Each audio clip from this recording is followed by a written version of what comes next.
Hello, everyone. Welcome to Barca News. It is August 7th, 2024, and Barcelona have reached an agreement for the Barca Vision deal. Also, Manchester United are reportedly preparing an imminent offer for Frenkie de Jong.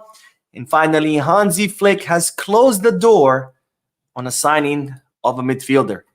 We have a lot to discuss. So let's begin.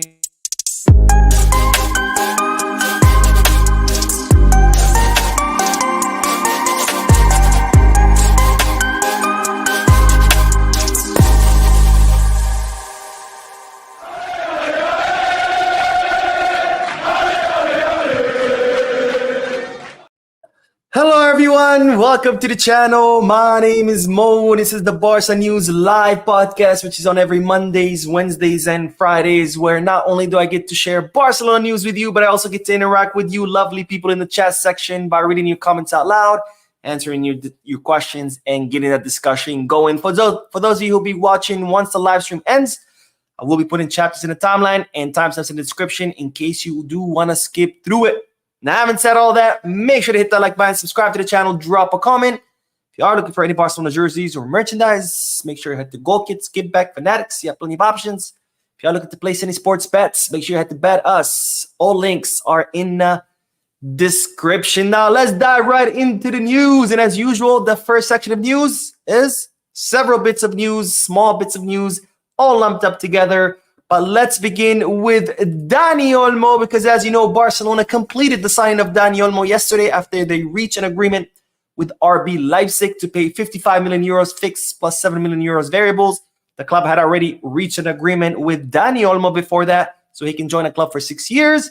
But of course, all of this was pending the medical exams. As any signing, whenever a signing is completed, the player has to pass the medical exams. If they don't, the club has the right to cancel the whole thing. Well, Dani Olmo was no different. It was still pending medical exams. The only difference is these medical exams were a bit more exhaustive than your usual medical exams. Why?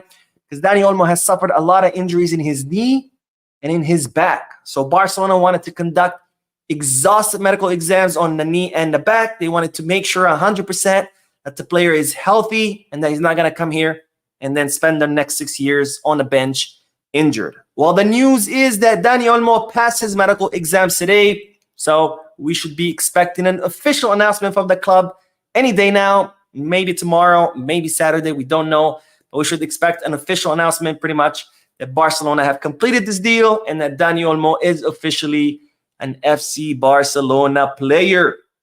Now, more news, and this time, speaking of attackers, let's talk about Vitor Roque, because Vitor Roque, his agent Andre Curie, is set to fly to Barcelona and meet with the club in order to determine the future of the player. And it's looking most likely that, or 99%, that Vitor Roque will be leaving the club. It seems that he has not been able to impress Hansi Flick. Flick is much more impressed by Pau Victor ahead of Roque. He thinks Pau Victor is the natural substitute for Robert Lewandowski. And as such, most likely during this meeting, that an exit is going to be discussed. Now, of course, this is just a forecast by me. This is just a guess. This is an opinion because the meeting hasn't happened yet. But the news is, or the information is, that Andre Curie will meet with Barcelona to discuss the future of the player. Now, Vitor Roque's entourage are reporting that the player is just very, very sad. He's upset about the whole situation. He's depressed. He's not going through a good time. And honestly, as much as I would love for Vitor Roque to turn things around, just given how much money was spent on him, I think, in my opinion, that the best situation for him would be to leave. Whether it be a loan, whether it be a permanent transfer, I think the way everything was mishandled, Barcelona signing Roque as the next best thing, trying to bring him back earlier per Xavi's request, only for Xavi not to use him, then talking about getting rid of him, then, oh, we have a new coach, let's see if he can earn a spot. Oh, again, let's talk about getting rid of him. I think all of that just got in his head, and it's evident. It's evident when you see him go on the field. His head is down. He's sad. You can tell that he's not having the best time. You can see when he plays how how anxious he is, how desperate he is to show something. And I think it's just he's in a mental state where it's going to be very, very difficult to come out of. And I think the best thing for him would be to leave. Of course, this whole situation is very, very unfortunate. And it's not the player's fault. I think all this was completely the club's fault, the way they handled the situation. But I think the best thing would be for Vitor Roque to leave. Now, still speaking about attackers, let's talk about Dani Rodriguez, because it's reported that Barcelona have completed the renewal of the 18-year-old academy attacker. And as you know, Dani Rodriguez's contract expired on June 30th, already expired on June 30th. Barcelona were working on his renewal, but then it seemed that he didn't want to stay anymore. He was interested in going back to Basque Country. That's where he's from. He had offers from Athletic Club de Bilbao and from Real Sociedad, two Basque clubs. And when it seemed like it was all lost and gone, Dani Rodriguez had a 180 switch and decided that he wanted to stay in Barcelona. Barcelona started negotiating with the player to extend his contract. Of course, the player was busy with the under 19 Euros, but now it's being reported that the renewal agreement has been completed. Dani Rodriguez will sign a 5-year contract, and all this is just pending official confirmation by the club. And this is, of course, great news, because guess who we're not signing? We're not signing Nico Williams. Guess where Nico Williams plays? On the left wing. Dani Rodriguez is a left winger. He can play on the right as well. So this is good news because he is showing promise. And it's reported that Flick is actually very attentive to the progress and form of Dani Rodriguez. So we could expect seeing Dani Rodriguez getting chances this season, training with the first team, maybe some minutes with the first team. And if he can impress, who knows, maybe that left wing position will become his, since Nico Williams is not coming to the club. Anyways, let's do the chat section. And then we will talk about the other big news. That's actually a lot of good news. Dani Olmo passing his medicals, Dani Rodriguez renewing his contract. But next, we have Barca Vision. Barcelona have finally reached an agreement for Barca Vision. Great news. We'll talk about it in a little bit. Let's do the chat section and see what you guys are saying.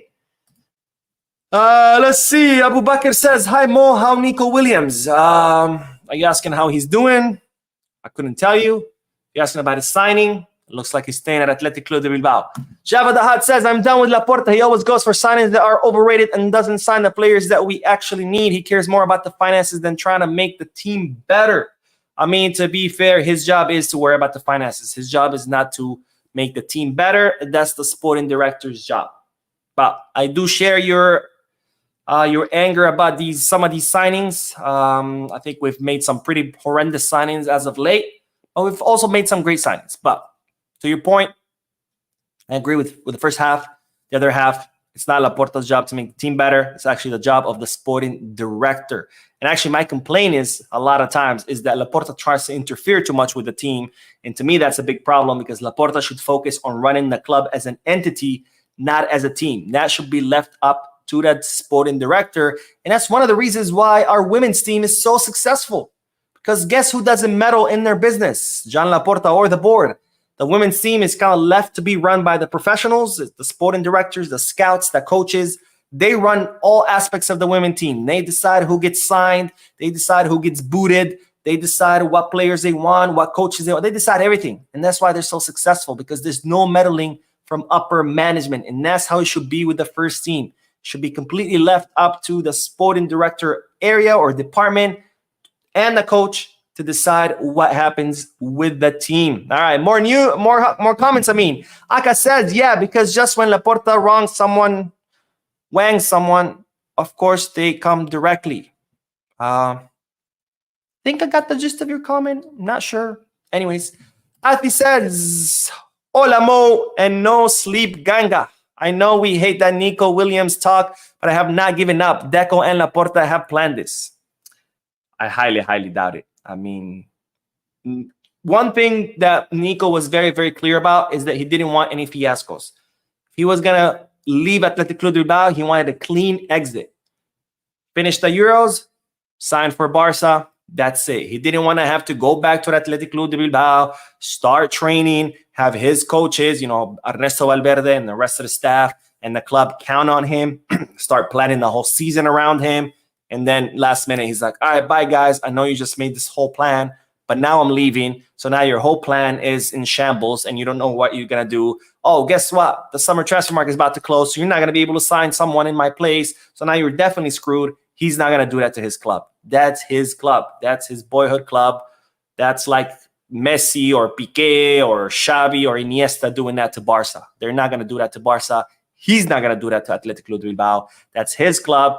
It's his boyhood club. He came out through that club. His older brother plays at the club. His parents work at the club.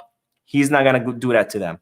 So let's give up on that talk and let's move forward. All right. Henok says, hi, Mo. DRC in the house. All right. Let's go. You're my favorite Barcelona News YouTube channel. Your methodology is very good, like a high school teacher. I like it a lot. Thank you, my friend. Someone who gets it. You know, sometimes people complain, oh, you repeat too much or you explain too much. And it's like, that's the point, because not everybody watches the videos every day. Also, there are people who are new to the channel every day. So I cannot just assume that you know what the hell I'm talking about. And if you watch the channel every day, it might get maybe a little frustrating because you're like, all right, you already explained that yesterday. Why is he going over it again? You have to. Number one of giving news is you got to assume your audience don't know what you're talking about, because a lot of times there are people within the audience who don't know what you're talking about. So you have to explain it from the beginning, recap everything, and then add the new bit of news to it. It's kind of like if you were telling your friends a story and you start telling it and you're halfway through and then a new friend comes. You cannot just keep telling the story because he's not going to get it. You have to start all the way from the beginning. Now, your other friends might get annoyed because you're repeating some of the stuff they already heard, but that's the only way that you're going to be able to tell a story to everybody, by recapping it from the beginning and then add the rest to it at the end. So thank you, my friend, for understanding what I'm trying to do here. For those of you who didn't, I hope this helps. All right, let's get back to the news because we do have to talk about Barca Vision. And guess what? I will be recapping everything that happened with Barca Vision so you can get better context. And for people who just joined the channel and don't know what the hell Barca Vision is or what's been going on with Barca Vision, now they're going to understand, because I'm going to start from the beginning and I'm going to tell you exactly what just happened, which is absolutely great news. And the news is that Barcelona have officially reached a deal for Barca Vision. Thank you, Lord. It's been forever.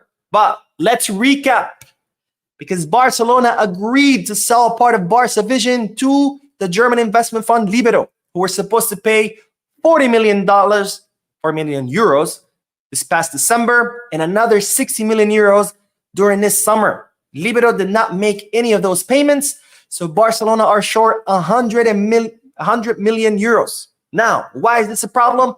This is a problem because of Libero's failure to pay, Barcelona have not been able to reach the 1-to-1 rule. Because last summer of 2023, I think, or summer 2022. It doesn't matter. But Barcelona submitted a viability plan to La Liga saying, look, here's a plan of how we're going to rescue the club financially. If we meet the whole plan, La Liga agreed that they would put us back on the 1-to-1 rule. Well, Barcelona met all the goals on that plan, like cutting the expenses all across the board, reducing the wage limit, etc. The only thing they didn't meet was the sale of Barca Vision to Libero. I mean, they did complete the sale, they just didn't get the money. So because Barcelona were not able to get that money for Barca Vision from Libero, Barcelona have reached the 1-to-1 rule. And as such, Barcelona have been in the market looking for new investors to sell to them the portion of Barca Vision that was owned by Libero, which they didn't pay for, and sell it to someone else who can pay for it. So Barcelona can get that money that they were supposed to get from Libero, and that way achieve that goal, tick off that goal on the viability plan, and as such be placed behind the 1-to-1, back on the 1-to-1 rule. Well, what's the news? That Barcelona have finally reached an agreement for someone to cover the payment of Libero. Who's that someone? It's Aramark. Now, you might have heard that name before, and it's because in a previous video, I told you that Barcelona had renewed an agreement with Aramark, who provide catering to the Spotify Camp Nou. It's an American company that's going to provide catering to the stadium once it opens up. They're going to take care of all the food and beverage services in the new Camp Nou. Barcelona signed the deal with them, and now, while Barcelona were on U.S. tour, Laporta was back at work, well, hard at work, and he convinced Aramark to buy 10% of Barca Vision and pay those 40 million euros that Libero were supposed to pay last December. Why is this good news? Because as soon as we get those 40 million euros from Aramark for 10% of Barca Vision, La Liga will automatically put us back on the 1-to-1 rule, and as such, we'll be able to register all the players that are pending registration, like Vitor Roque, even though most likely he's going to be sold, like Iñigo Martinez, like Gabi, Dani Olmo, who was just signed, and if you want to sign someone, we'll be able to sign them without a problem. So this is great news. It's reported that the agreement was even signed today. As soon as Joan Laporta landed back in Barcelona, he signed it. But we are waiting for the official announcement from the club. When is the official announcement going to come? We don't know. Maybe tomorrow, maybe the day after, maybe next week. But we do know that the deal is done. Aramark will pay 40 million euros for 10% of Barca Vision. That will cover that missed payment that Libero were supposed to make back in December, allowing us to close the 2023-2024 financial year, and therefore putting us back onto the 1-to-1 rule. Thank you, Lord. Now, you might ask, Mo, you said Libero didn't pay 100 million. This will only cover 40. What about the other 60? Good question. The other 60 will be covered by Nike and Spotify. However, that's going to be done later. Why? Because that deal needs to pass compliance, because Spotify and Nike are our two biggest sponsors. And by buying a portion of Barca Vision, their interest share in the club grows. And for that, it has to go through compliance and it has to be approved by compliance. That takes some time. So the 16 million remaining will be covered by Nike and Spotify at a later date. But it doesn't matter because that does not affect the 1-to-1 rule. Those 60 million euros were supposed to go into this financial year, 2024-2025. We only needed the 40 to achieve the 1-to-1, which Aramark will pay, and will put us back on the 1-to-1. The remaining 60 will go into the current financial year, which ends next summer. So we have until next June 30th to close the remaining 60, which will most likely come from Spotify and Nike, which confirms something I told you about in a previous video, that Laporta was looking for current sponsors to work with on the Barca Vision deal. Laporta had a lot of offers from many companies who wanted to buy this portion of Barca Vision, but Laporta said, no, I only want to work with people I'm already working with because I trust them. Laporta knows Nike, Laporta knows Spotify, Laporta knows Aramark. He has dealings with them. He only wanted to work with current sponsors. And, well, great news, guys. Great fucking news. All right, let's do comment section. And then we will talk about Frenkie de Jong. All right, let's see. Offering says, Mo, their news circulating that Nico Saga is still on. I'm confused. I just talked about it. I don't think it's going to happen. But, you know, media outlets, they need to print newspapers. Websites, they need clicks. So it sells a lot more to say it's not over. But in my opinion, it's over. Who knows? Maybe I'm wrong. Maybe tomorrow, breaking news, Barcelona signs Nico Williams. But in my opinion, it's over. But again, in football, nothing is 100% sure. We thought Messi was going to stay. Last day, he ends up leaving. So who knows?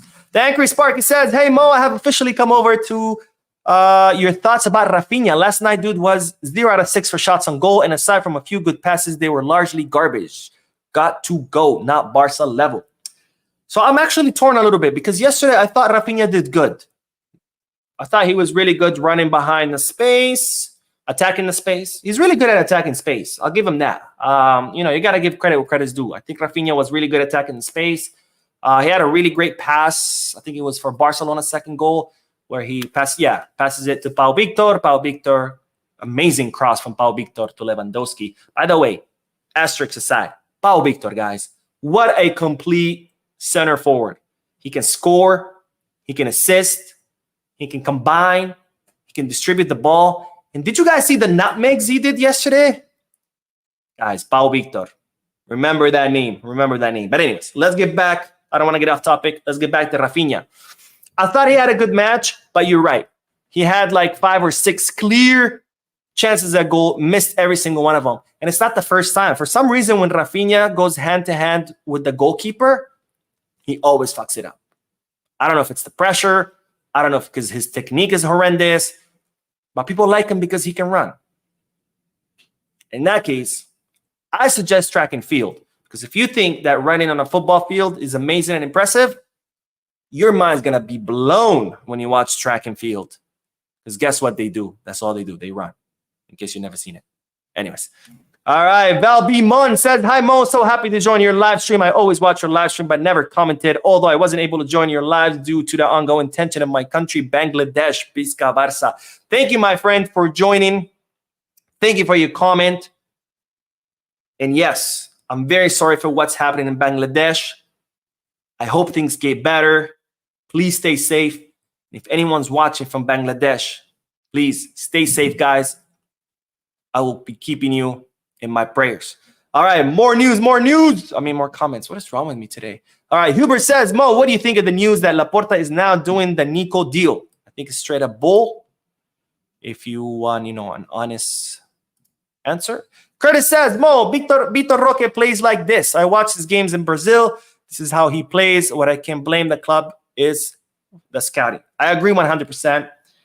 I think this is not the player's fault. The player is capable of what he's capable. That's it. There's not much more.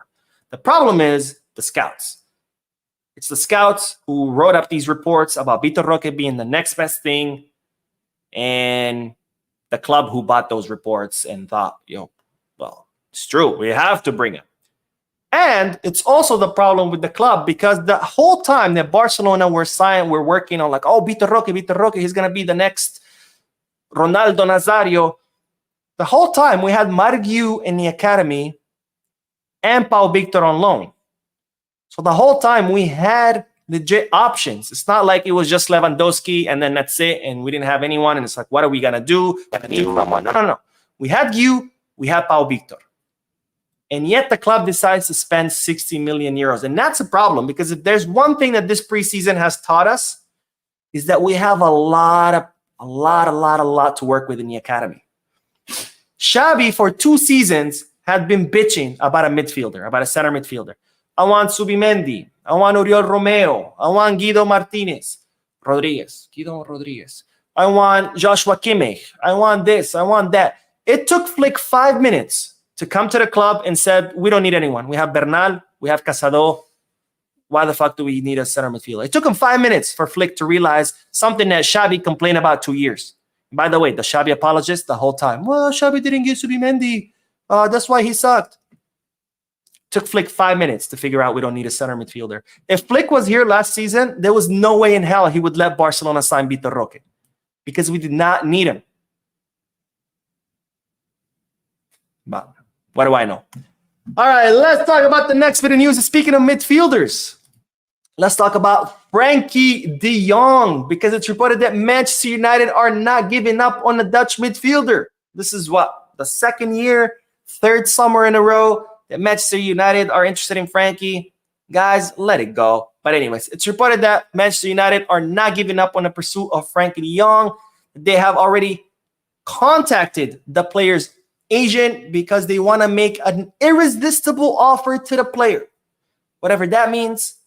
And they want to offer Barcelona 30 to 40 million euros for the Dutch midfielder. When I read this report, I almost fell out of my chair laughing. First of all, there's no way in hell Barcelona would sell Frenkie de Jong for 30 to 40 million euros. Barcelona is clear. You want Frenkie, you pay 80 at least. That's first. Second of all, Frankie's not going to want to go to Man U. Frankie's happy in Barcelona. His wife is happy at Barcelona. And who the hell would want to go to Man U? If there's any Man U fans in the chat section, I'm sorry, but let's be real. That's the news. It comes from English sources. I cannot confirm it. But the news is Man U have reached out to Frenkie. They're trying to entice him, making him an irresistible offer, and they want to offer Barca 30 to 40. I don't see Frenkie accepting going to Man U, and I definitely don't see Barcelona accepting 30 to 40 million euros from Manchester United. But anyways, that's the bit of news. let's go back to the chat section, and then we will talk about Hansi Flick's statements and the midfield. All right, Hubert says, Mo, what do you think about the supposed news that... Oh, wait, I already answered that. I think it's bull. Just to confirm. Greek the Kid says, I'm so tired of this Roque situation. Send him out on loan. Let him get Europe experience and come back next season. As for Deco, our sporting director, his decision-making about our squad is terrible. Deco has made some pretty terrible decisions. But to be fair, he's also done some great decisions. I think what he's doing with the academy is unparalleled. We have 400 people watching. I think this is the highest it's reached. 406. So thank you guys for the amazing turnout. Don't forget to hit the like button.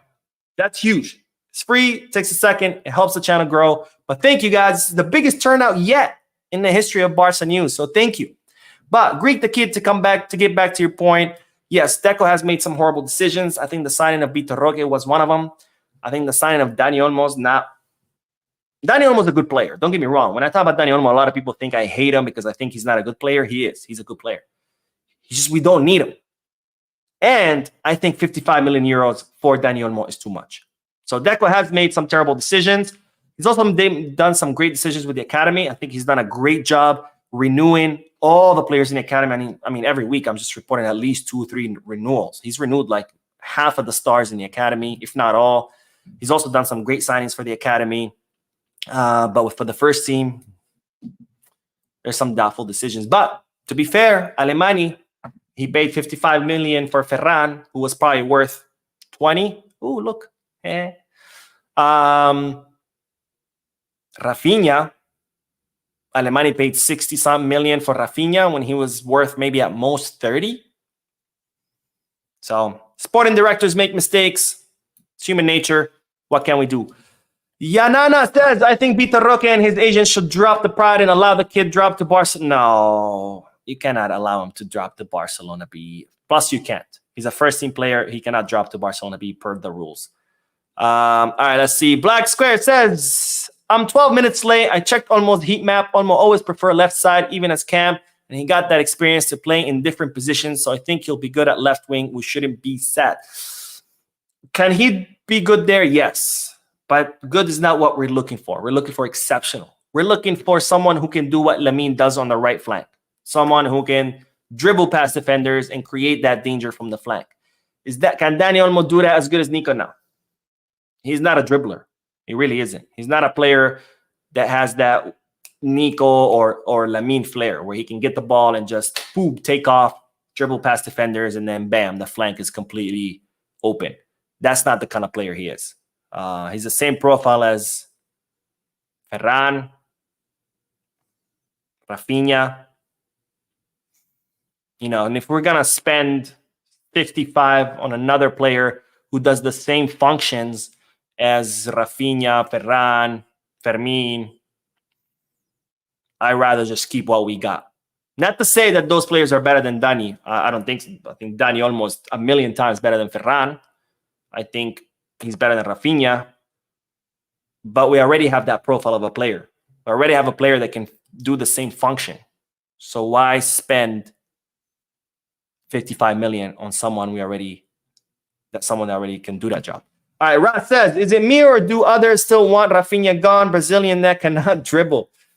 I mean, I've made it clear always, but you never know. There's still people that want him. But anyways, let's do the last bit of news and then we'll do more comments. I promise. But let's talk about the last bit of news because, ladies and gentlemen, Hansi Flick has closed the door on signing a midfielder. Now, we know Barcelona's number one priority, well, after Nico, was to reinforce the center midfield position.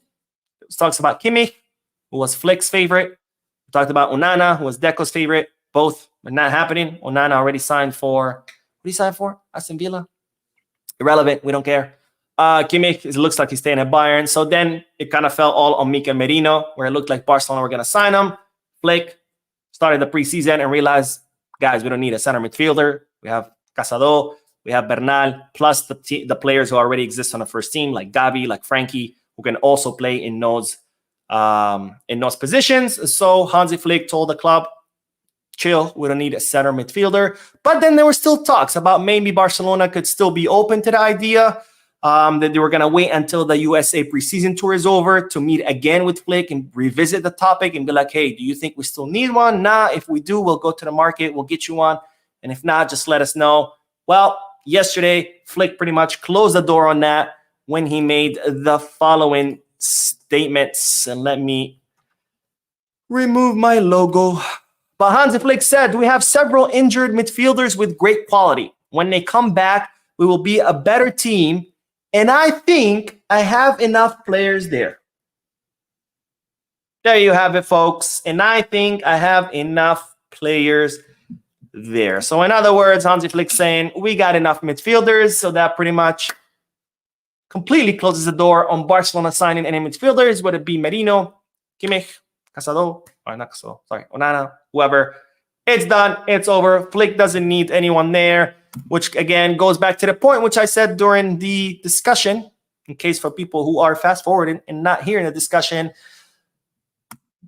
It took Flick 5 minutes to come to the club and figure out what to need a center midfielder. Something that Xavi has been asking for 2 years. I want Subimendi. I want Oriol Romeo.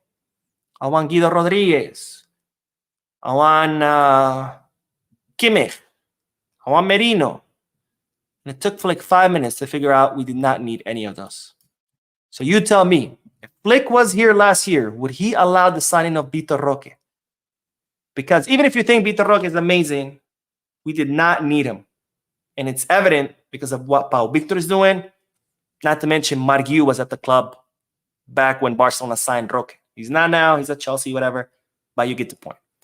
Anyways, let's do the chat section. And then we will end this live stream. The highest attendance live stream. Let's fucking go. All right, let's see. Where did we leave off? The Angry Sparker says, if we were to sell Frenkie, it ought to be the same 93 million Julian Araujo just went for, just saying. Is that how much he went for? Because it's funny. People were like, oh, we need to get Julian. He's only going to cost 60 or 70. I'm like, there's no way in hell he's only going to cost 60 or 70. But no, I don't know if Frankie's worth 93 million. Thing is, Julian is an attacker. Clubs are always going to pay more for strikers than they will for midfielders. In general, of course, there are exceptions. And I don't know if Frenkie is, I think 70, 80 is fair for Frenkie. But either way, it doesn't look like Man U wants to pay that. And I don't think Barcelona would sell. All right, let's see. Mana says, since we reached 1-1, should Barca go for left winger or wait for one season and go all out for Rafael Leao? I think I don't see Barcelona signing a left winger. I think now that Dani Olmo's at the club, he's pretty much going to be put into that, thrust in that position, and maybe have Dani Rodriguez, alternate with him every now and then to get some experience. I don't see the club spending money on the left winger. I definitely don't see the club spending money on Rafael Leao. I mean, that guy is going to cost north of 100. And we're just not in that position to be making that kind of spending. That's not to mention his salary. Rafael Leao is not going to come to Barcelona to earn a few mil. He's going to want a huge salary. All right, Hector says, what's up, Mo? Thanks for the great work and bringing the culés the news. It's a shame we didn't sign Nico, but there's hope. Hopefully we can sign a left winger. Who do you prefer at this point, Vizca, Barca? Yeah, it's a shame, but, it is what it is. We got to keep working. I think we have plenty of talent to work with. As far as signing, like I said, I'd rather have what we have. Sure, Dani Olmo's not a left winger, but we signed them. We spent the money. Might as well put the money to work. And we have donations that I had skipped. I apologize. But Baby Scumbag says, what's up, Mo? Was Olmo a board signing or Flick? Olmo was a Deco signing. Flick did not request Olmo. Let's just set that out there. Olmo is a straight-up Deco signing. Just like Mika Faye. Mika Faye was strictly Deco's bet. Just like Vitor Roque. Vitor Roque was strictly Deco's bet. And then finally, we have Dani Olmo. Dani Olmo was straight up Vitor Roque.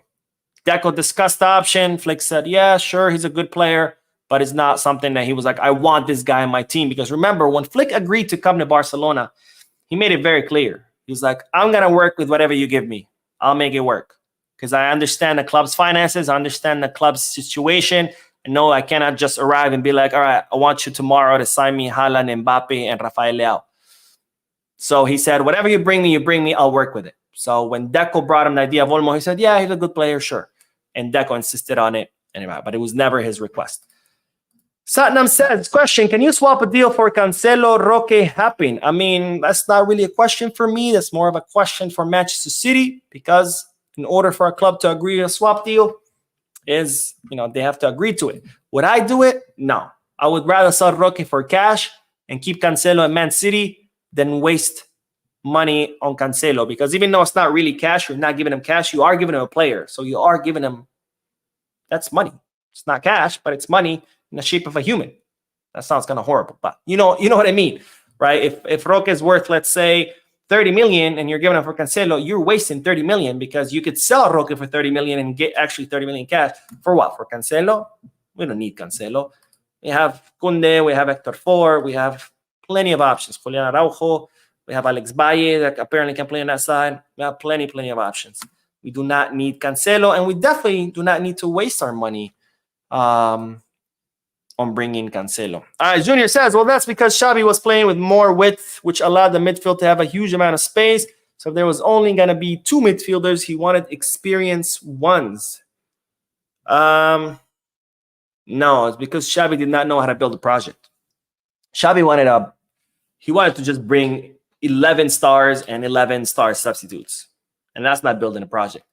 Any coach can just be like, all right, give me this. I can go to a club and be like, all right, this is what I want, guys. In goal, I don't know, Ter Stegen, right? I want up front, I want Haaland on the left. Haaland in the middle, Rafael Leao on the left, and I don't know, bring me Mo Salah on the right. Anybody can do that. Just show up and throw 11 names of experienced big star players. Anybody can put a team together like that. But it takes very few select to actually build a team with what you have. Let's see. Curtis says, Merino was also Deco signing and Flick didn't agree, so I don't think that Olmo isn't wanted by Flick. That's definitely not true. No, Merino was more of a compromise, because Deco really wanted Amadou Onana. But that wasn't going to happen because Everton wanted 60, 70 million, something like that. And he ended up going, I think it is to Aston Villa, if I'm not mistaken. But yeah.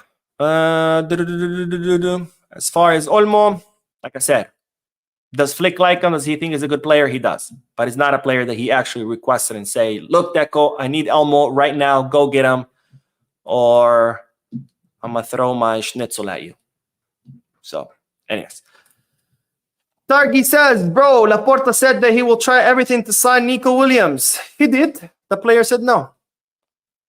I'm not angry about Barcelona not signing Nico. I was more angry about Barcelona signing Dani Olmo, because Barcelona did what they could with Nico. They were interested in the player, called him up, say, hey, we want you. This is what we can offer. Here's a draft of the contract. You tell us if you take the offer or not. He said no. He wants to stay at Atletico Bilbao. There's nothing you can do about that. I'm more angry that Barcelona spent 55 million on Dani Olmo. I don't think he's worth 55 million. But anyways. Guys says, you're being disingenuous to Xavi. Remember, he won the league with a mid-team. A mid-team. A mid-team. Imagine thinking Ter Stegen, Araujo, Christensen, Kunde, Balde, Gavi, Pedri, Frenkie, Lewy. Imagine Dembele. Imagine thinking those players are mid. Madre mia. All right. Emin says, do you think it's a high chance that Nico Williams is joining? No. Colin says, in my opinion, I love Barcelona signing Koeman. A good signing. Too many injuries, though.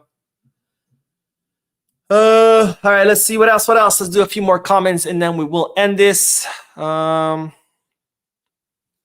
Matrix says, Olmo is an all-rounder and very dangerous around the 18. Good signing. We can sell FDJ or Gundo.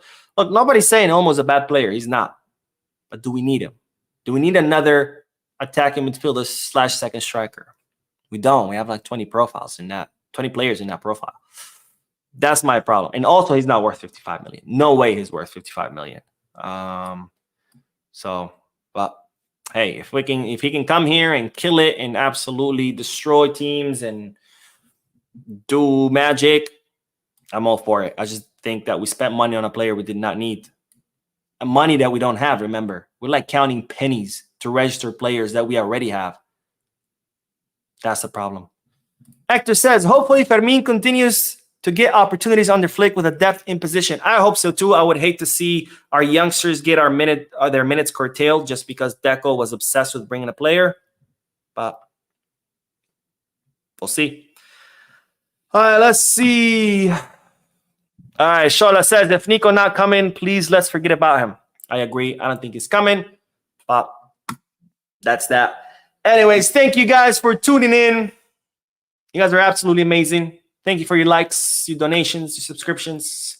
I will be uploading another video. There's actually more news, believe it or not. So I'll be uploading another video in about an hour or two. So stay tuned to the channel. Don't forget to hit the like button, subscribe to the channel, drop a comment. And as always, peace, cabas.